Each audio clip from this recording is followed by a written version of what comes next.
नमः संस्कृताय बच्चों, कैसे हैं आप सब। देखिए, पहले की कक्षा में हम लोगों ने व्याकरण ही पढ़ा है। व्याकरण में हम लोगों ने सबसे पहले प्रथम पाठ पढ़ा भाषा और उसके बाद द्वितीय पाठ पढ़ा हमने वर्ण। अब हम वर्ण के बाद आज व्याकरण के तीसरे पाठ का अध्ययन करेंगे जो है शब्द। ठीक है, शब्द क्या होता है। जब हम कहते हैं शब्द, सबसे पहले हमारे मन में यही प्रश्न उठता है कि शब्द क्या है। जैसे आपने लिखा कमल, यहाँ पे लिखा भी है, और आपने लिख दिया मकल। ठीक है, तो कमल लिखा, कमल शब्द आप सबने सुना है, तो यह कैसा शब्द है, सार्थक शब्द है। मकल का कोई अर्थ नहीं है, तो यह क्या है, निरर्थक शब्द है, अर्थात इसे हम शब्द कह ही नहीं सकते हैं। तो जब हम व्याकरण की परिभाषा समझेंगे या यह पूछेंगे या यह कहेंगे कि शब्द किसे कहते हैं, तो शब्द की परिभाषा क्या बन जाएगी, यही कि वर्णों के सार्थक समूह को, अर्थात जिनका कोई अर्थ निकलता है, उन्हें शब्द कहते हैं। ठीक है, जैसे देखिए यहाँ पर भी लिखा गया है कि जब हम वर्णों को उलट पुलट देते हैं, जैसे कमल को अगर हम मकल कर दिए तो उसका कोई अर्थ नहीं निकलेगा, तो यह हो जाएगा निरर्थक शब्द। ठीक, संस्कृत में अब देखिए, अब संस्कृत में शब्द कैसे बनते हैं आपको यह समझना है। ठीक है, संस्कृत में आपने पढ़ा होगा कहीं अगर किसी का नाम लिखा है, मान लीजिए राम, तो वह राम नहीं रहेगा, वह रामः रहता है। ठीक, संस्कृत में शब्दों को प्रयोग करने से पूर्व उसमें कोई न कोई विभक्ति अवश्य जोड़ी जाती है। जो आप शब्द रूप या धातु रूप पढ़ते हो ना, उसी की बात की गई है कि शब्दों में विभक्ति अवश्य जोड़ी जाती है। बिना विभक्ति जोड़े संस्कृत व्याकरण की दृष्टि से शब्द उपयोग नहीं किया जा सकता है। हाँ, ठीक, जैसे हमने आपसे कहा कि अगर किसी का नाम राम लिखना है तो रामः लिखेंगे। क्यों? क्योंकि उसमें विभक्ति का प्रयोग करना आवश्यक हो जाता है।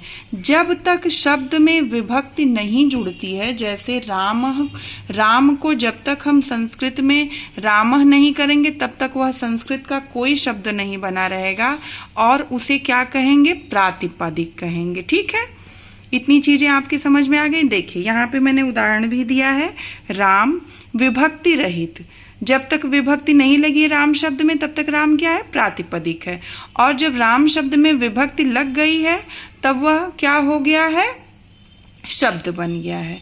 ठीक, तो आपको अब संस्कृत में प्रातिपदिक और शब्द का भेद समझ में आ गया होगा।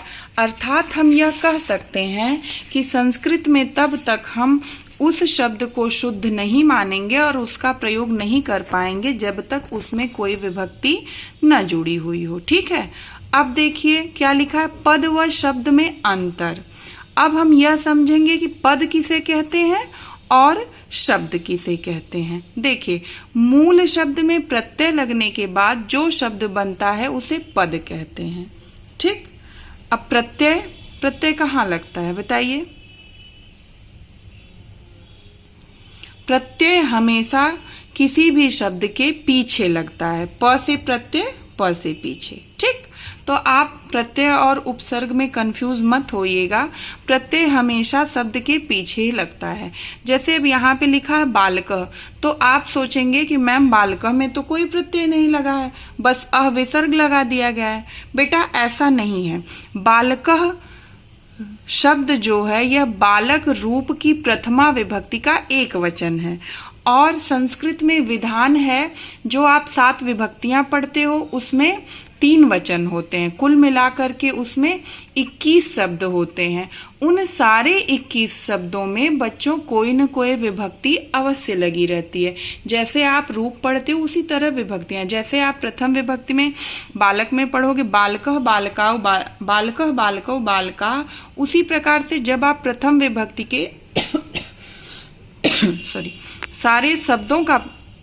सारे शब्दों को जानेंगे तो सु और जस, आम और सस, इस प्रकार के प्रत्यय लगाए जाते हैं। ठीक है, जब शब्द में प्रत्यय लग जाता है तो उसे पद कहते हैं। ठीक, अब देखिए विभक्ति चिन्ह।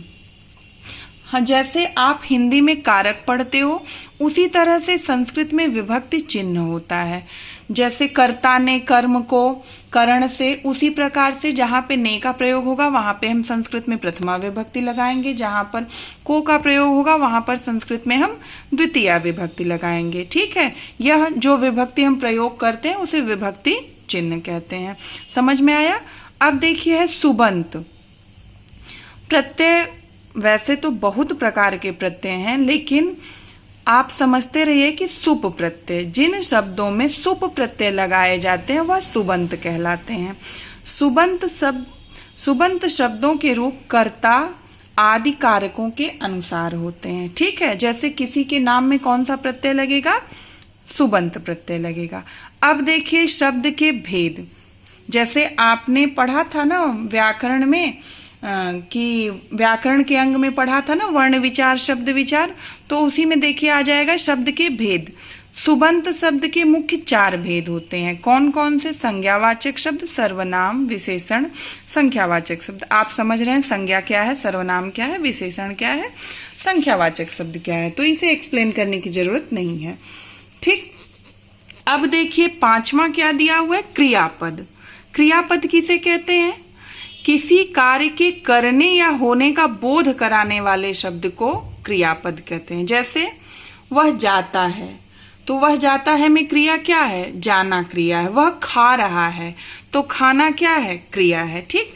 अव्यय, न व्ययो इति अव्ययः। व्यय अर्थात खर्च होना। न व्ययो जो खर्च नहीं होता है वह अव्यय होता है। अर्थात अव्यय वह शब्द होते हैं जिन पर लिंग, विभक्ति और वचन का कोई प्रभाव नहीं पड़ता है। अर्थात वह पुरुष लिंग में भी वही रहेगा, स्त्रीलिंग में भी वही रहेगा और नपुंसक लिंग में भी वही रहेगा। जैसे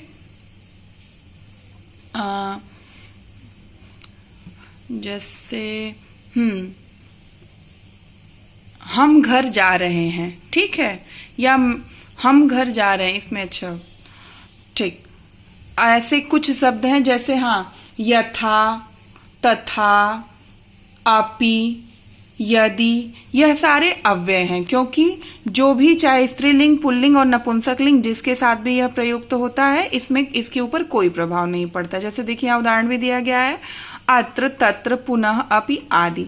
ठीक।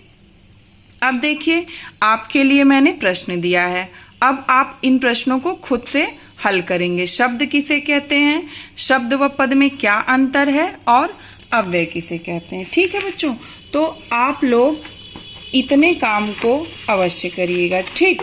और इसके बाद जो है फिर हम आपसे अगली कक्षा में मिलते हैं। तब तक स्वस्थ रहिए, मस्त रहिए, आराम से रहिए। नमः संस्कृताय।